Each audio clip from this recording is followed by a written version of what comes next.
In horror films, people come back from the dead. And sometimes in real life. I was told it was not my time yet. Rescuers pull a man from a frozen lake an hour after his heart stops. It just didn't look like there was any way he was going to come back from that. They said I would be nothing but a vegetable for the rest of my life if I did survive. Doctors cut life support to a brain-dead girl. And I thought when I was out of blink, then she did it again. I was getting a great view of everything. A patient watches her own operation on the verge of clinical death. How would she know that? How does the human body cheat death? Science solves the mystery of survival against all odds.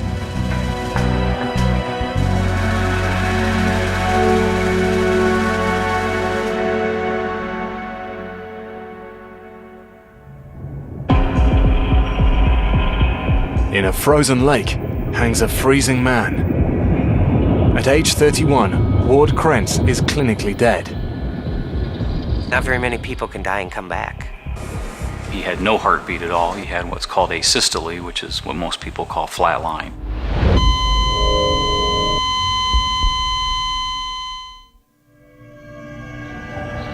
Clear Lake, Iowa. A winter playground. 21st of March, 1993. Ward Krentz joins friends on the frozen lake.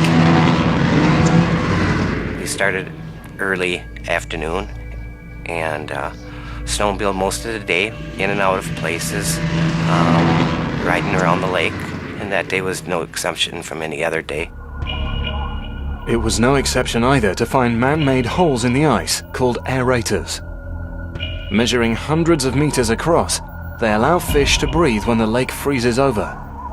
If the signs aren't posted or it's snowing so bad that you've lost direction of where these aerators are, and they also can be very dangerous. But it's possible to ride over them. You have to be going at a pretty high rate of speed and keep the momentum going, because even if you let up for just a second, you're done.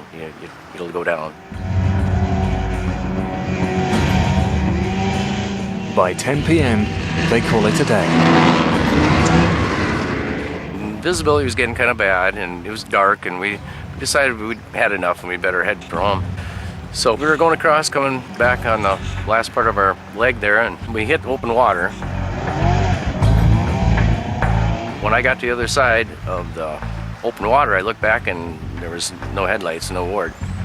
I do remember getting close of hitting the water and panicking and just feeling that, this is it.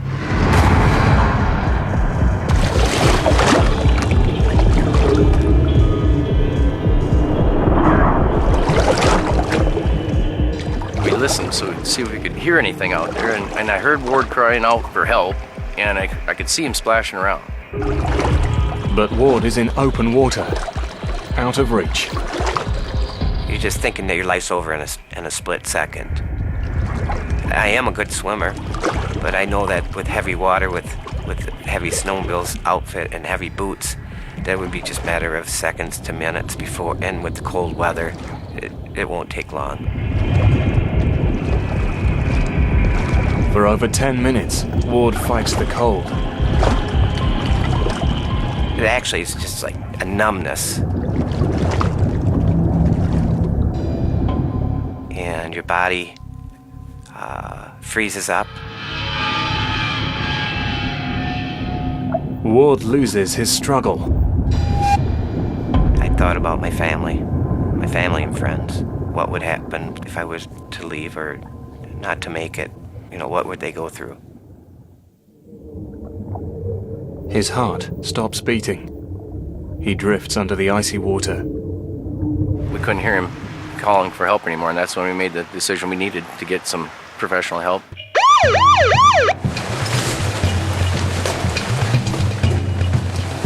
At around 10:20 p.m., the Clear Lake Fire Department responds. Most of the time when you get a cold water rescue call, it's not a good outcome. You know, the people are out in the water for a long time. It doesn't take long to get cold till they basically can't even keep themselves up.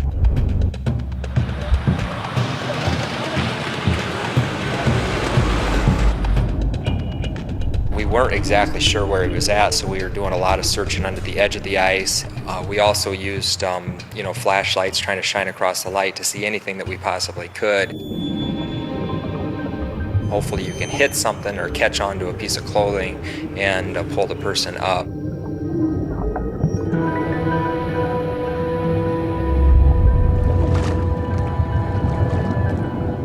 Ward spends around an hour in the water before they find him. There was just absolutely no sign of life at all. His eyes were glassed over. His skin was cold and leathery feeling. It just didn't look like there was any way he was going to come back from that. But they didn't give up hope. Rescuers begin CPR. They perform chest compressions to restart his circulation and try to force air into his lungs. You know, you train on the mannequins all the time, and people are nothing like mannequins, but he was so cold and just kind of stiff that he felt like the mannequin. And I could just see him totally lifeless, and he was blue as gray. I said, well, we lost Ward. Ward is rushed to Mercy Medical Center, North Iowa, 14 kilometers away. He looked like a cadaver. He was somewhere between white and blue in color, at least for the immediate presentation. You know, he would appear clinically dead. Ward has flatlined. His pupils don't react to light, a sign of severe brain injury. His core body temperature measures 18 degrees Celsius, 19 degrees lower than normal. The doctors face a tough choice. Even if they do revive Ward, he could suffer severe brain damage. I think in this situation that really the bigger decision to be made is, what are your chances of successful recovery? Are you willing to take the risk that, you may not be completely successful, and can you deal with the consequences of having, a young person potentially in a brain damaged or vegetative state? And I asked his family and his friends specifically if there had been any reason that he would not want to be resuscitated, and they said absolutely not. He's just, full of life. He's young, and I'm sure he wants to live his life out, if there's a chance, even a chance. We felt that gave us enough to go ahead and, really aggressively resuscitate him. They can't bring Ward back unless they warm his body and restart his heart. Within 32 minutes of reaching the ER, he's connected to a portable heart-lung machine. We inserted a tube into the artery, a tube into the vein, and started pumping the blood around. Sort of out with the cold blood, in with the warm. But once you have him hooked to the machine and the blood's pumping and you're starting to warm, then you really do have to sit and just wait to see what's going to happen. By now, Ward has been dead for about 2 hours. A window few have crawled back through. All we did was wait, and they'd just bring us little updates, and it's too soon, it's too early to tell. Another 12 minutes pass.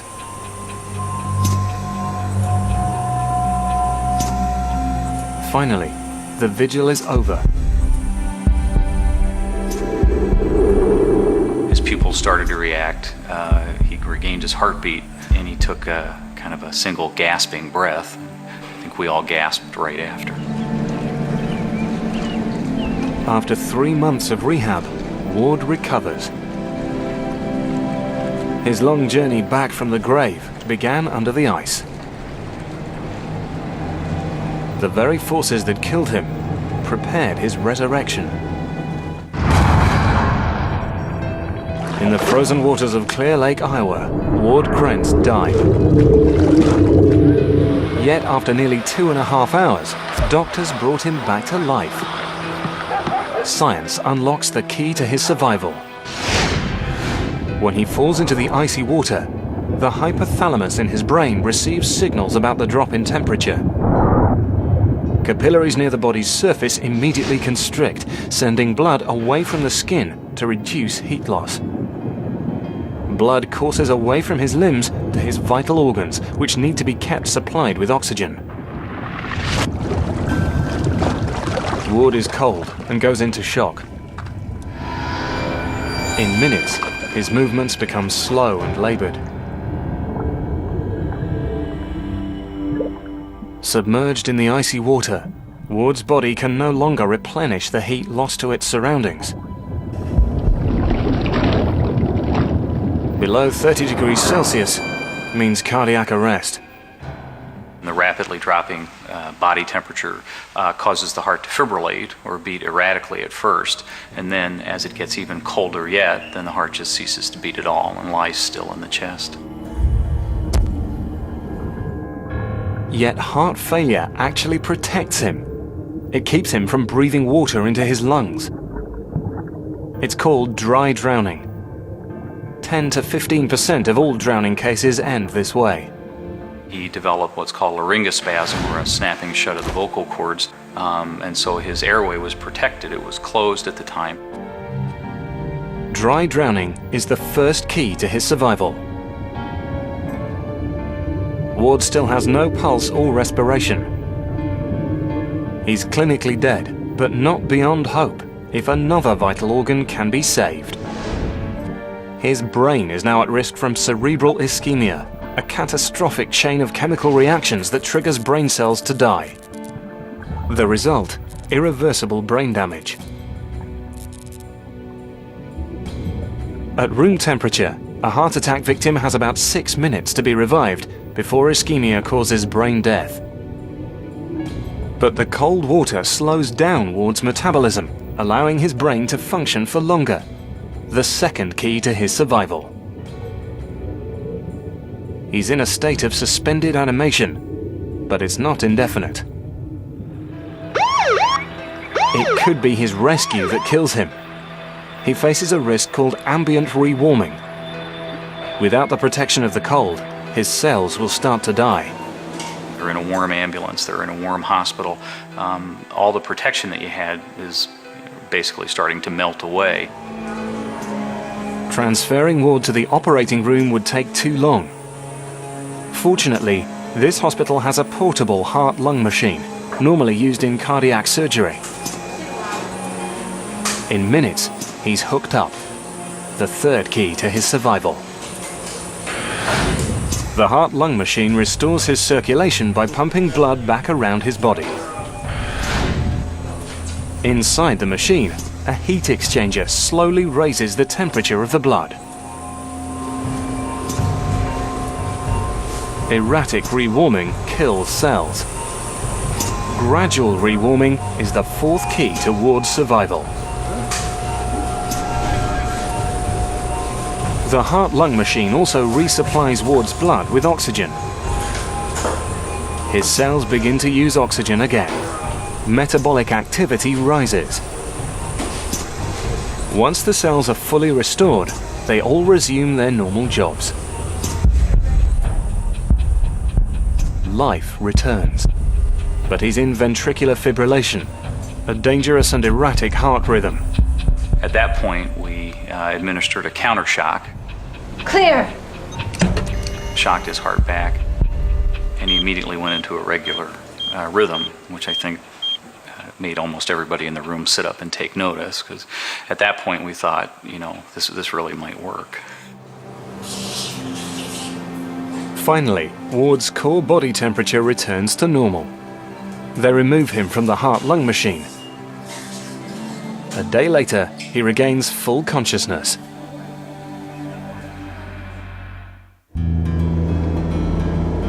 Mount Olive, North Carolina. Hometown of 16-year-old Candice Ivy, a star pupil who loves the limelight.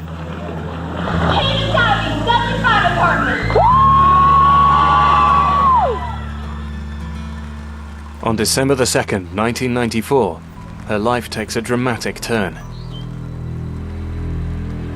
I got in my SUV and I was supposed to head to my soccer trials.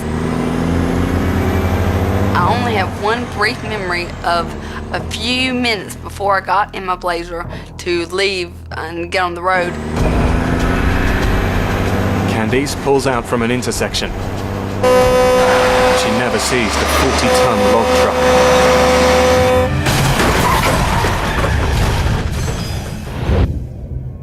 Her car is struck from the side, her side.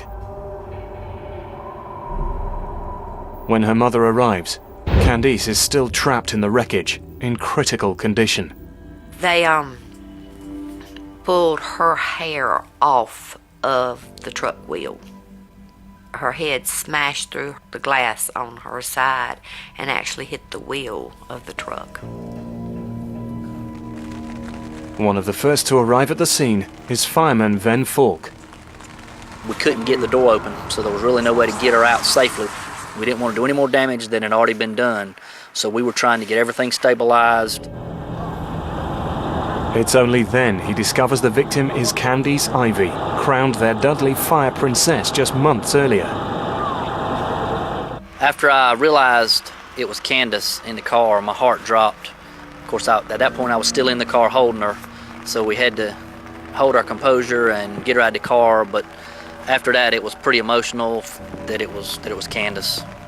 When they got her on the stretcher right before they put her in the helicopter, I went over there and I put my hand on her and I said, Candace, I can't go with you, but God will ride with you, and I'll get there as fast as I can.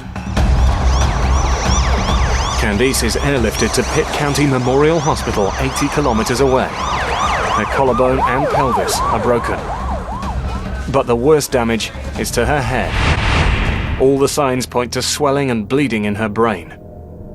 She had raccoon signs, blood accumulating around her eyes, which is indicative of a bad base of the skull fracture, as is the spinal fluid leaking out of her right ear. The first time I saw Candace in ICU, if they hadn't taken me over to her, or that I didn't recognize her long blonde hair, I would not have known she was my child. I was shocked at how swollen her head was, and her eyes were, I'm not exaggerating, about 2 inches bugged out. The lids just did close over the eyes. I guess there was so much brain pressure. The trauma has put Candice in a deep coma. Doctors place her on life support. Surgeons cannot reduce the pressure on her brain. They try to treat it with medicine, but without success. Muscle spasms confirm the worst: deep brain injury. The Glasgow scale measures the severity of a coma. 15 is normal consciousness. 3 is irreparable brain damage. Candice is a 4. I told the family that she was severely brain injured, that she might not survive this. Should she crash, so to speak, I did not think she should be resuscitated, that we might end up with something worse than we even had at that time. 3 days after the accident, Candice's mother goes home. That night, she gets a surprise call from orthopedic surgeon Edwin Cooper. He uses experimental electrostimulation to try to help quadriplegic patients recover movement. The treatment sparks a revolutionary theory, transmitting the same electric signal straight to the brain via the median nerve to revive a coma victim. Dr. Cooper believes his treatment may bring Candice back out of her coma. That all sounds kind of hokey to me, but I'm up for anything, if it'll just wake my child up and bring her back to me. She signed the appropriate consent forms for the university hospital, and I had the device with me, and we placed it on her wrist shortly after midnight. Dr. Cooper instructs that the electrical cuff be turned on for 12 hours every day. No improvement is seen. By day 6, her condition worsens. The swelling in her brain increases. She's now hit the bottom of the Glasgow coma scale. It looked like she was brain dead, and her ability to ever make a useful neurological recovery was virtually zero at that point. I remember them coming in and telling us, assuring us that she was brain dead and that the only thing keeping her alive were the monitors and the respirator and all, and that we had a decision to make. I remember it not being a hard decision for me. She wanted to live life. She's used to tap dance even down the malls, and just was my little bubbly one that would just burst into a room so full of energy, so full of excitement. And I knew she just couldn't, she wouldn't want to live like that.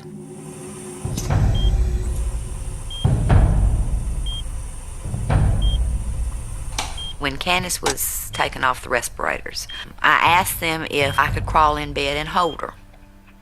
I said, I brought her into this world and I just couldn't see her leaving without her mama being with her.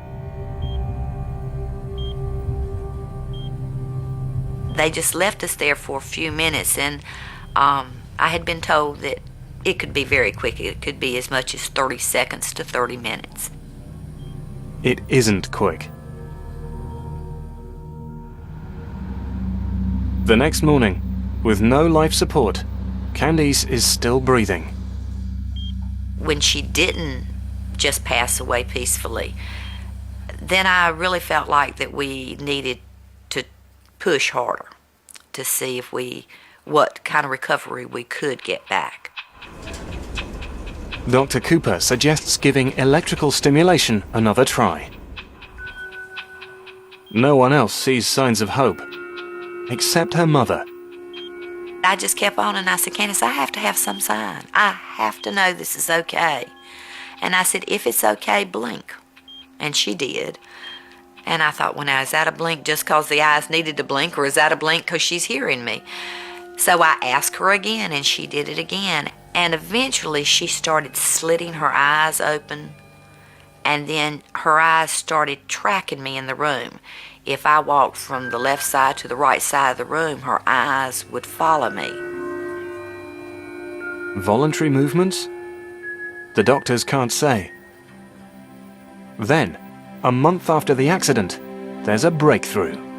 I said, well, how many pigs were they in that little story about the pigs with the houses? And she flexed 3 fingers. And so I knew that we would have success.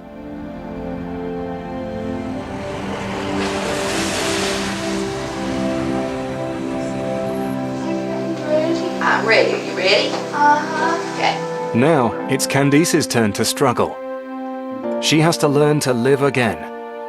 Brain injury leaves her with the coordination of an infant and the temperament of a child. In rehab, I dressed her and fed her and washed her and all the things that mamas do. I just raised her again. I raised her twice. Nearly 2 months after expecting her daughter to die, Elaine takes Candice home. The day we brought her home was a very joyous event. There was a great big party in the home. The Dudley Fire Department showed up. They had the fire trucks and the lights going on. For Candice, this is the day her memory returns. They let me ride on the fire truck and pull up down the street to my house and pull in the driveway of my house where there was massive amounts of people, and it was just overwhelming. It was, of course, mighty exciting. I didn't really understand what had happened to me at that time, so I didn't know why all the people were around and why all my friends were there. I remember I was hanging my head and crying, and I kept saying, for me, I can't believe it, for me. That's when I guess more reality set into me, because that's when I realized just how far we had to go, because she didn't act normal, she didn't speak normal, she didn't look normal, and the friends were very kind to begin with, but also you could read their eyes and know that Candace didn't look like Candace to them anymore. Very, very good. Okay. Candice is a shadow of her former self. learning to walk, learning to talk, learning how to hold my fork right, learning how to do everything again was such an overwhelming task. I would never, ever want to face something like that again. I remember one time she asked me, why did I plug her back in? She says, I wished you hadn't. And I said, well, until you're the mama, you don't know what that decision's like. She wished at times that she had passed on because life was hard. In the end, Candice sees her mother was right. 5 years after waking from her coma, she gets her degree in therapeutic recreation. Today, she works with elderly patients. Her comeback from brain death is a mystery only science can unravel.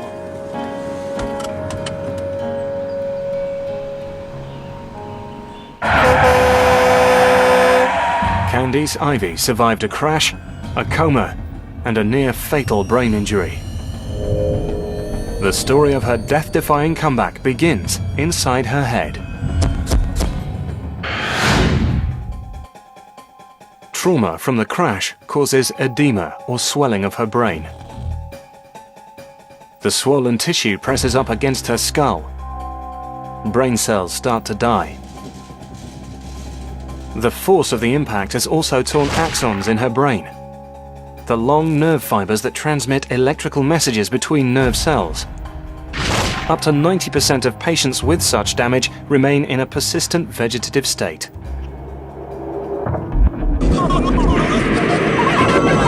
Candice is in a deep coma. Without life support, her heart should fail. But she lives through the night.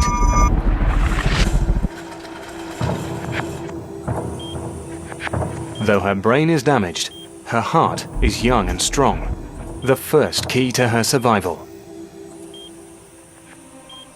The second key, Dr. Cooper. In his work with quadriplegic patients, Cooper discovered that electrical stimulation of one arm triggered movement of the other.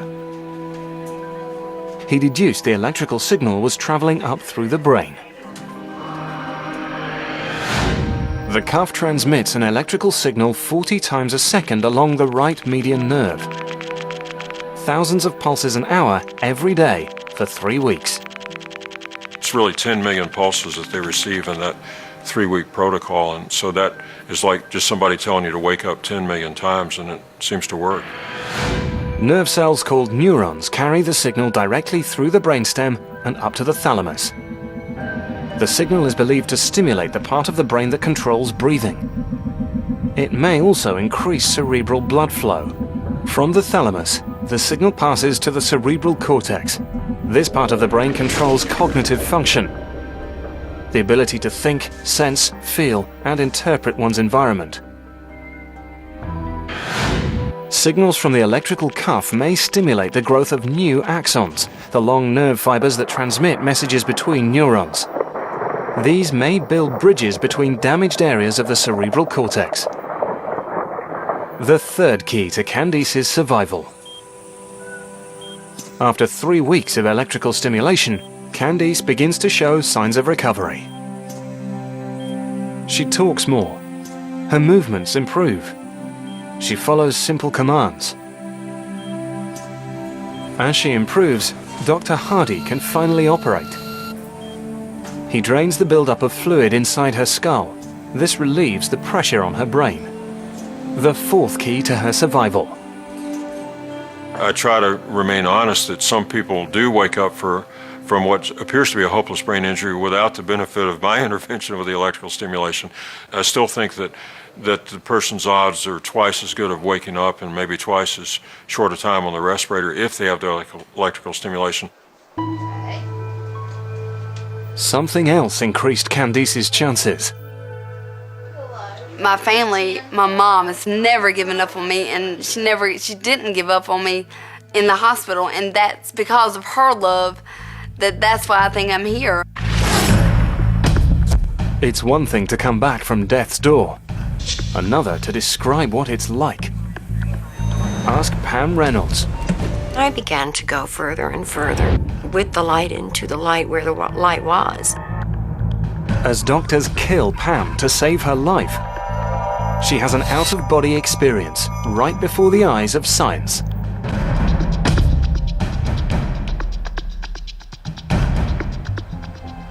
No one can predict the day they will die, except Pam Reynolds. She's about to undergo life-saving surgery. Only first, her surgeons must kill her. All any of us heard was, "We're going to stop your heart." I think that was enough. We didn't want to know anymore. Yet she does know more, while she's dead.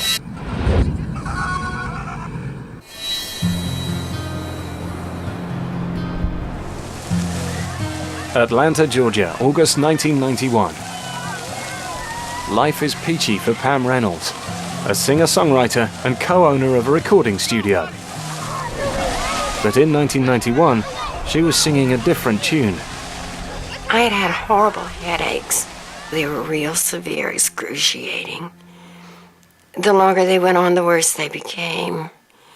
I began to lose the ability to speak. I would forget how to form language. A CAT scan reveals a swollen blood vessel in her brain, a basilar artery aneurysm. It was evening when the CAT scan was finished, and I thought the doctor was closed for the day. But no, the laboratory sent me immediately back to his office. So instinctively, I knew this was not good news. It's a time bomb that could go off at any moment. If it does, it will mean death or paralysis. Her doctors can't defuse it. The aneurysm is buried in one of the most inaccessible parts of her brain. The aneurysm was so large and it was located in the brainstem. It was considered no man's land. No one operated there. But this man does. Dr. Robert Spetzler, director of Barrow Neurological Institute in Phoenix, Arizona. When an aneurysm blows, half the patients die, and of those that survive, half of them never return to being normal. So it's a real threat. The only way to defuse the aneurysm is a rare surgical procedure called hypothermic cardiac standstill. Doctors use a heart-lung machine to induce hypothermia and slow down the metabolism until the heart stops. The result? Clinical death. With the body in temporary suspended animation, surgeons cut blood flow to the brain, reducing the risk of hemorrhage as they operate. There's a certain amount of trepidation to put a patient's brain to sleep, to shut it down metabolically, to cool it off, to provide absolutely no blood flow to the brain or the rest of the organs after it's cooled to a certain level. It's fascinating and kind of terrifying. The operation carries a 25% chance of failure, including death. There was no question in our minds whether or not to do this because it was the final option. There were no other options available to us. Days later, Pam meets her appointment with death. I remember driving to the hospital. The light in Phoenix, as you know, is very bright, blinding, piercing. I had a terrible headache on that day. It was awful. It was just flat on my back, ceiling, and a few people around me. And anesthesia, and then nothing. For the next 7 hours, a medical team of 20 will hold Pam's life in their hands.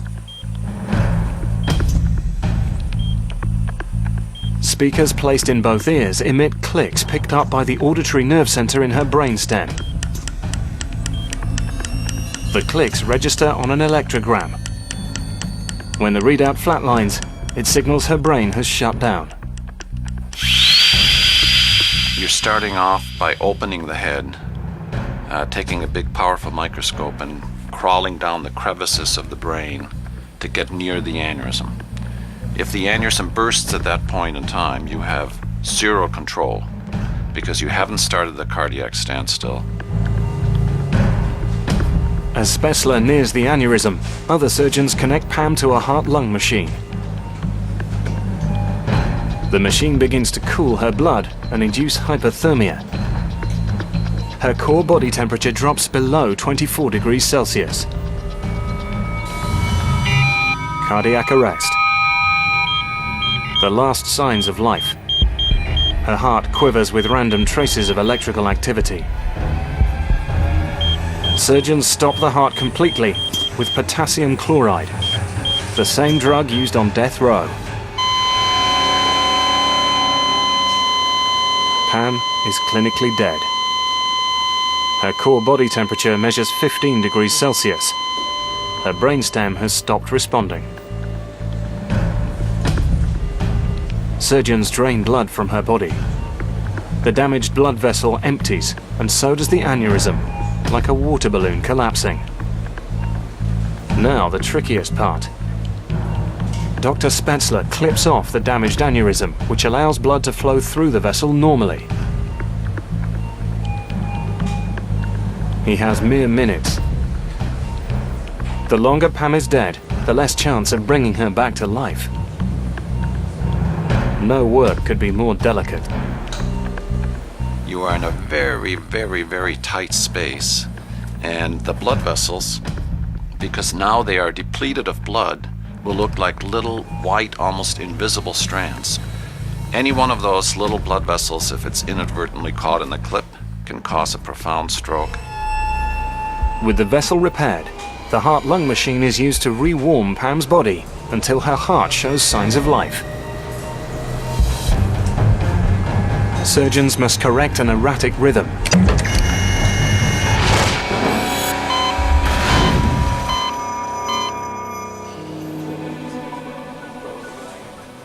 After 6 hours and 55 minutes, she's taken to recovery.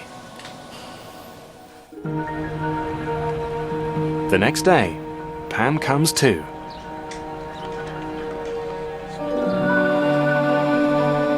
Yet something bizarre happened on the operating table. The only witness is the person who couldn't see.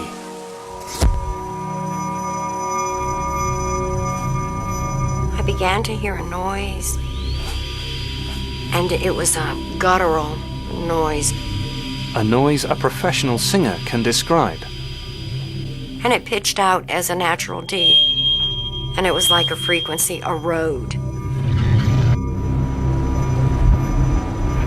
And it's almost like I could feel a suction sensation at the top of my head.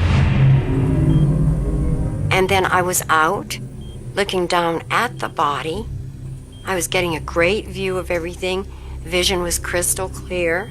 The sound was more perfect than I've ever heard it before and probably will ever hear it again. I looked down and saw an instrument in Dr. Spetzler's hand. And it seemed to have different interchangeable bits of some kind in it.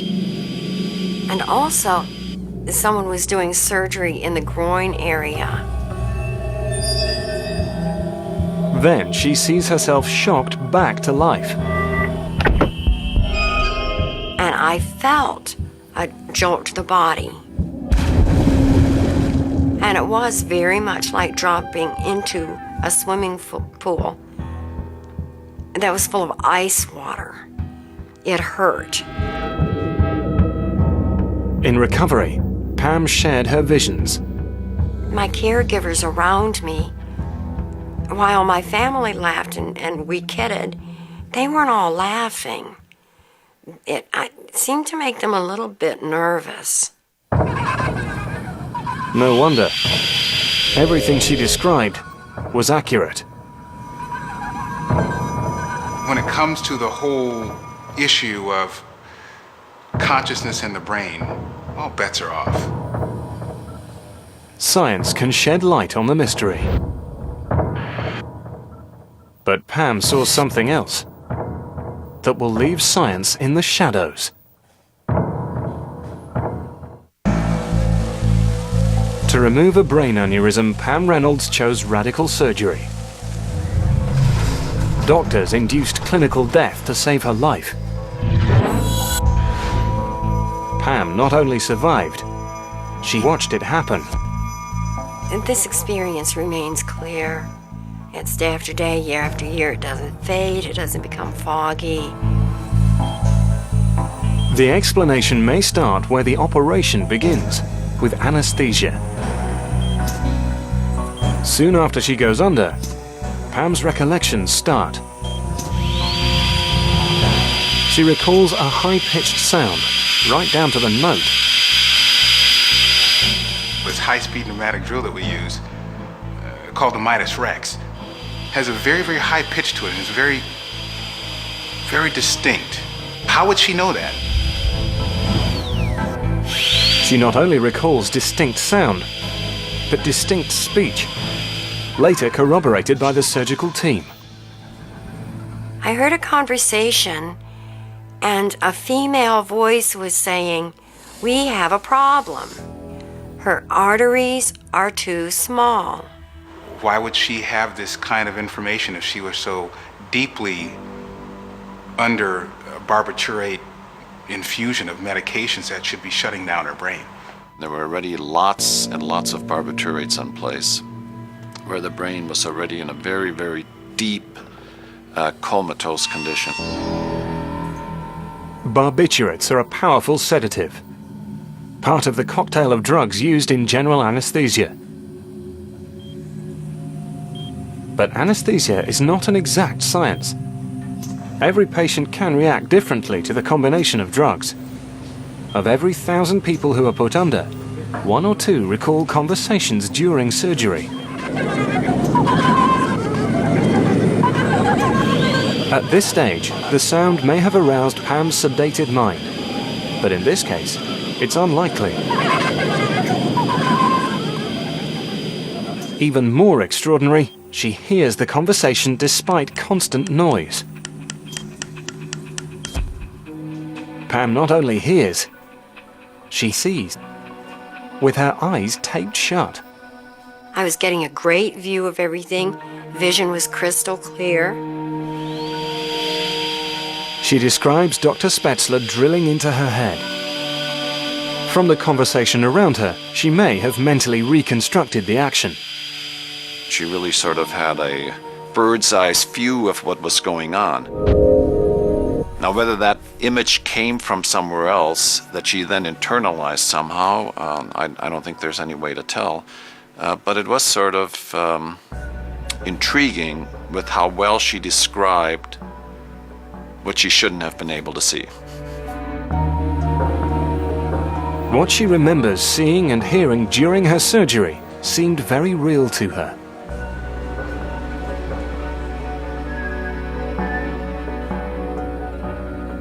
But Pam's visions took her beyond out-of-body scenes, to a place where science can't follow. A near-death experience, with the classic image. I saw a tiny little pinpoint of light. And the light began to get bigger and bigger until it was large enough pretty much to engulf everything. And it began to pull me. My favorite way of describing going in through the tunnel and toward the light is as a train ride. It's like looking out of the window of a very rapidly moving train and catching bits and pieces of scenery and tiny little microcosms of life. From a scientific perspective, it didn't make a lot of sense to me.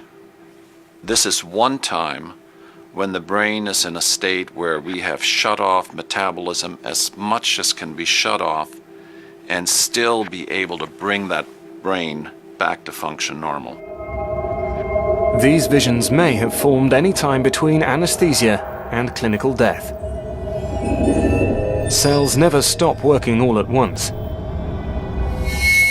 Like a flickering light bulb, Pam's brain may have continued to function for a while, even after it flatlined.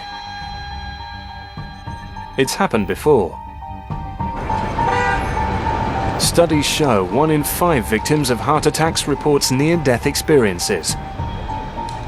Across age, race, and gender, there are similar accounts. Victims often describe hallucinations. The trigger may be hypoxia, a lack of oxygen to the brain. But Pam's case is different. When the heart is no longer beating and the lungs no longer can give oxygen, then you're receiving oxygen from the heart-lung machine. So in this case, the brain is never hypoxic. Some scientists speculate a near-death experience can be triggered by the fear of death, or the actual process of dying. In anticipation, the body may even produce a flood of endorphins, biochemical compounds produced by the pituitary gland. Natural painkillers, they create a sense of well-being.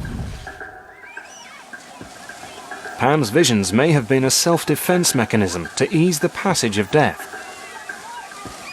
It's all theory. Without facts, science is stumped. The brain is an incredible organ, and I think we have just barely scratched the surface of understanding what it does, what it's capable of. Death has been called the Big Sleep. It's also the Big Mystery, a medical frontier whose boundaries keep shifting. It's 16 years later. I am still groping with trying to understand it. I think that this is probably not the final destination of death, but maybe a place in between. A place few visit. The border between life and death remains a wilderness of knowledge.